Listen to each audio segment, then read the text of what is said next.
Hey, fellow comic book fans. It's a bird, it's a plane. No, it's Superman. Welcome to a very special edition of the Brazen Weekly Comic Book Podcast, where today Dave Robbins and myself, we're celebrating 80 glorious years of Superman. We're going to talk a little bit about Action Comics number 1000. Absolutely. All right, Dave. So, Action Comics number 1000, right? We're celebrating 80 years of Superman here. So, first of all, that it's 80 years is good enough. That it was issue number 1000 is good enough. But the way they put this together really did justice to the legacy of Superman in every incarnation. It paid respect to, it starts out with the different covers for each of the decades, which are all amazing. Yeah, and I think they capture the spirit of those decades appropriately as well as the art style of those decades. And Yes. So right away I knew, okay, this is not just a bunch of filler to be a cash grab.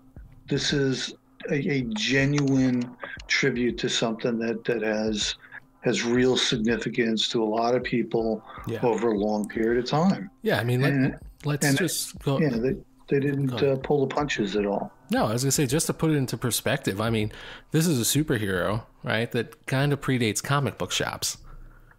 Of course, yeah. This is, when superhero comics were, sold at newsstands, Superman predates the spinner rack. Oh, yeah. So it's, he's more than a superhero. He's more than a character. He's a cultural icon. Yeah, I mean, arguably, Superman created the industry. Yeah, I'm fine standing behind that point. I completely agree. And it's just amazing that,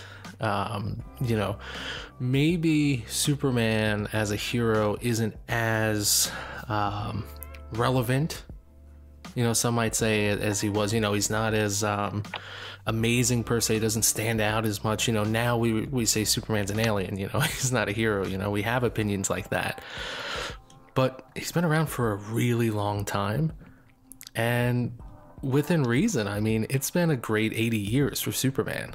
Sure. And one of the things that is easy to notice right away when they're going through the different renditions of the covers is Superman represents whatever we want him to represent at the time that he exists, in our culture.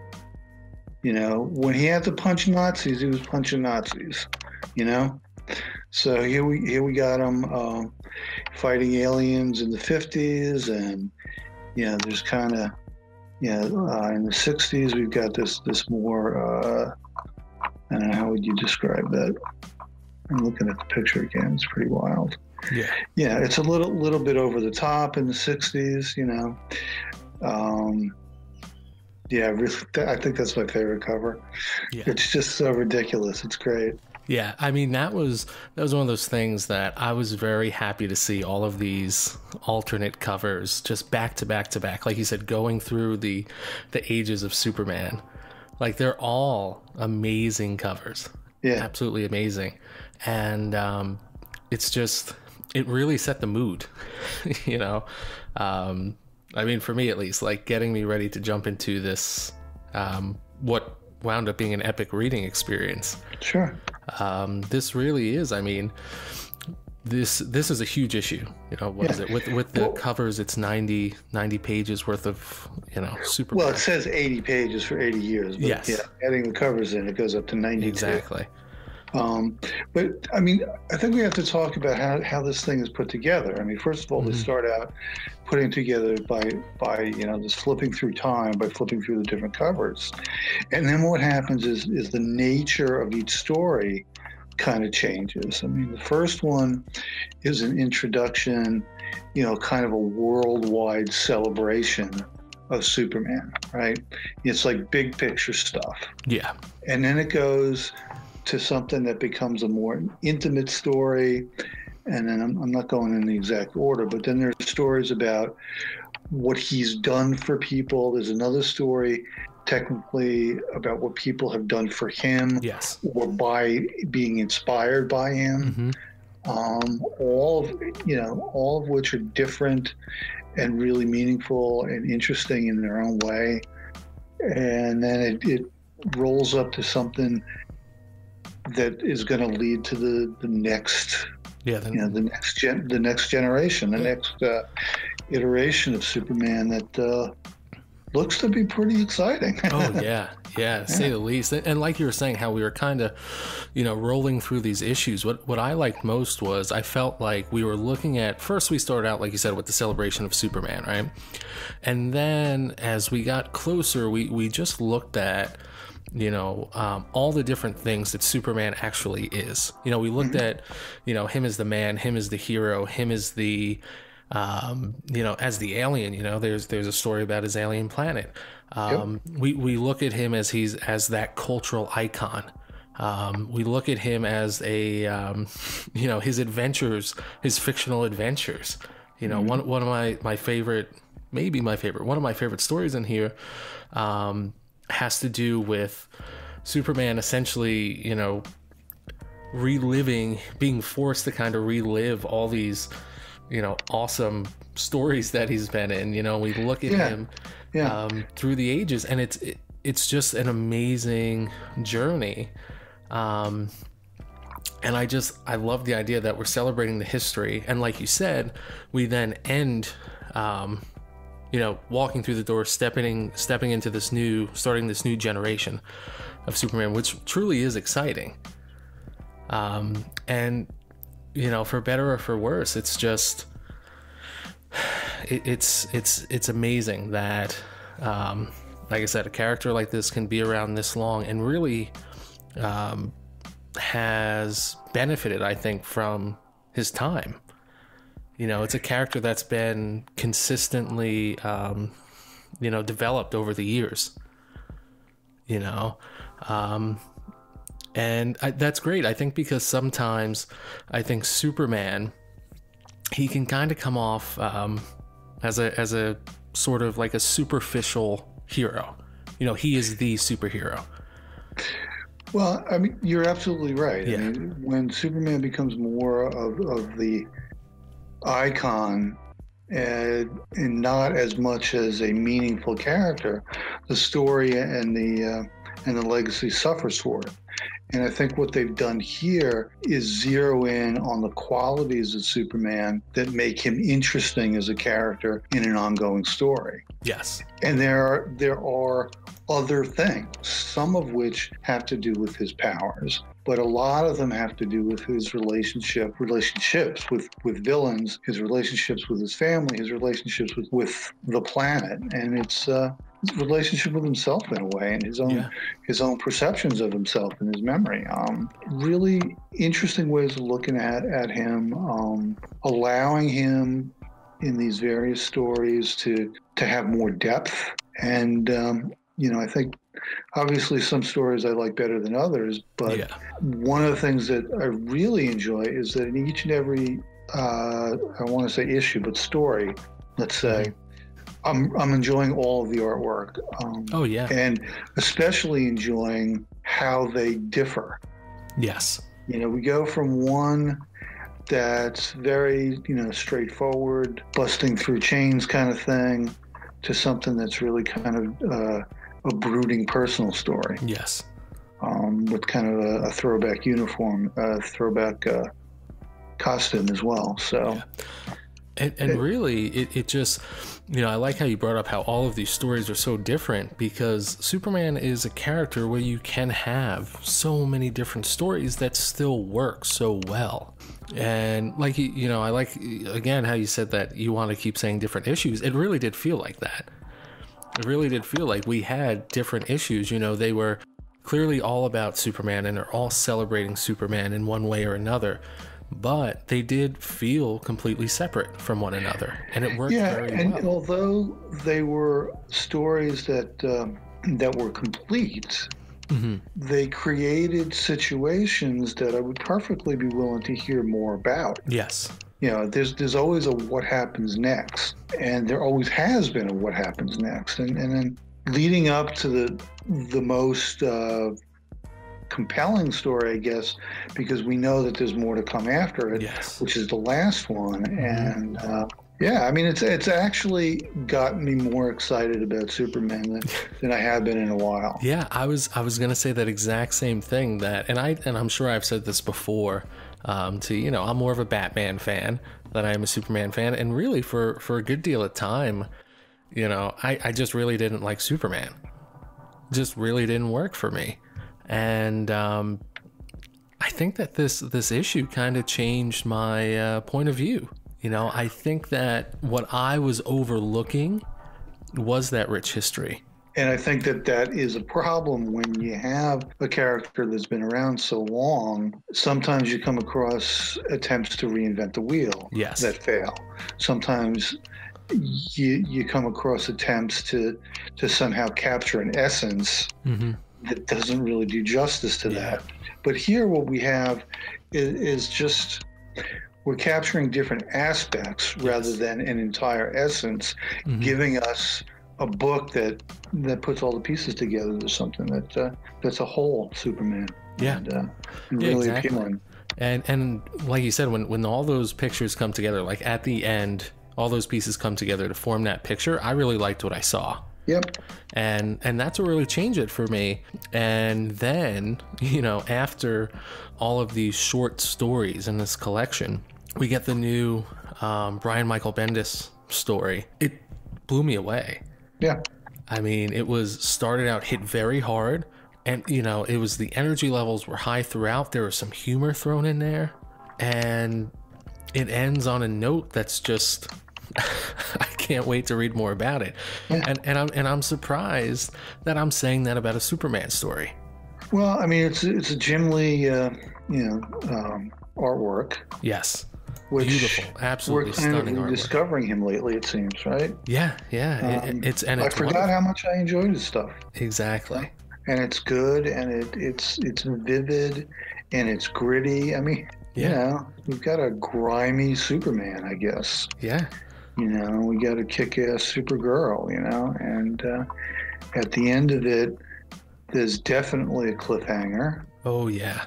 I mean, in some ways we know what's going to happen, what can't happen, and what has to happen. But we're left with the question of, well, of all the different aspects of Superman, how is he going to make use of these qualities that he has in this ongoing struggle that's being introduced? Yes.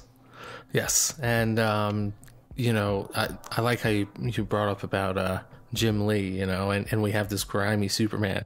I feel like the way Jim Lee illustrated Superman here and Supergirl, they look like heroes that are actually fighting. Yeah. They are having a rough time.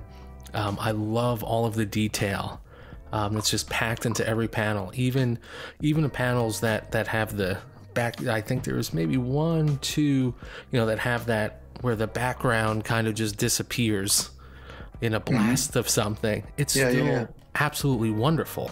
It still works so well, and I was so happy to see this. So and so I just want to talk about the ending a little bit. Sure. So it's definitely, if you haven't read the issue, it's definitely going to be a spoiler. So please, if you want to read the issue, and I encourage you to read it and experience it for yourself, just kind of stop here. And because like I said, what we are going to talk about will spoil the ending for you, and I do not want that to happen. So with that out of the way, we have a new, really intense villain added to the picture here. Rogol Zar, who he's got this otherworldly look, and he seems to be able to handle fighting Superman really with what looks like relative ease. Clearly they're fighting. Superman's able to put up some sort of fight, but I'm looking at this and I'm thinking back to Doomsday. And it ends. We have two or three major things that happen on the last page. We have the scene with Superman with his with the sword in his chest initially, and then we have this new baddie, Rogol Zar, talk to, he references Superman's father, Jor-El.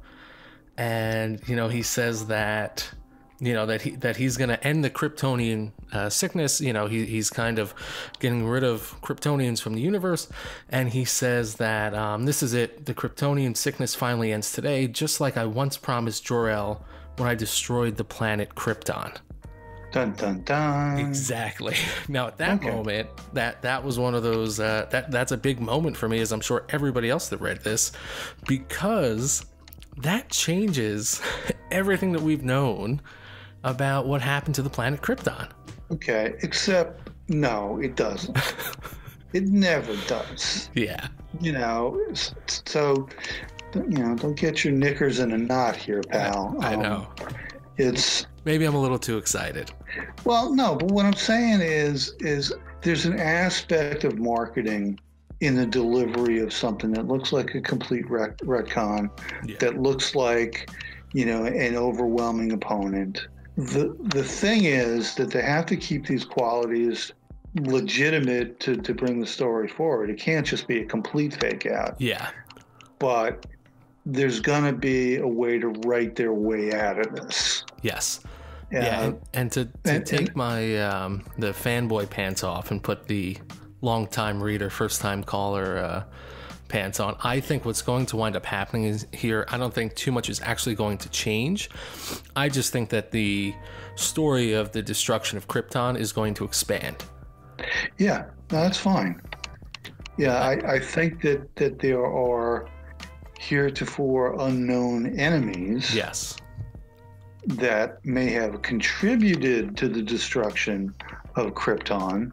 Yes. Or set things, forces,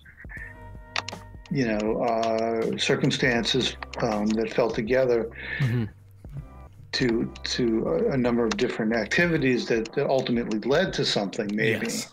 But I don't think this is going to be as direct as he's trying to make it sound. Yeah, exactly. I agree. I don't think that, Rogol Zar, whatever his name is here, he doesn't have a Death Star or anything like that. Yeah, exactly. So, I do think that this story, we're kind of expanding the Superman universe, which really, if that is the aim of the Man of Steel miniseries, DC, Brian Michael Bendis, if that's what they're looking to do, I applaud that, and I'm eager to see how it expands.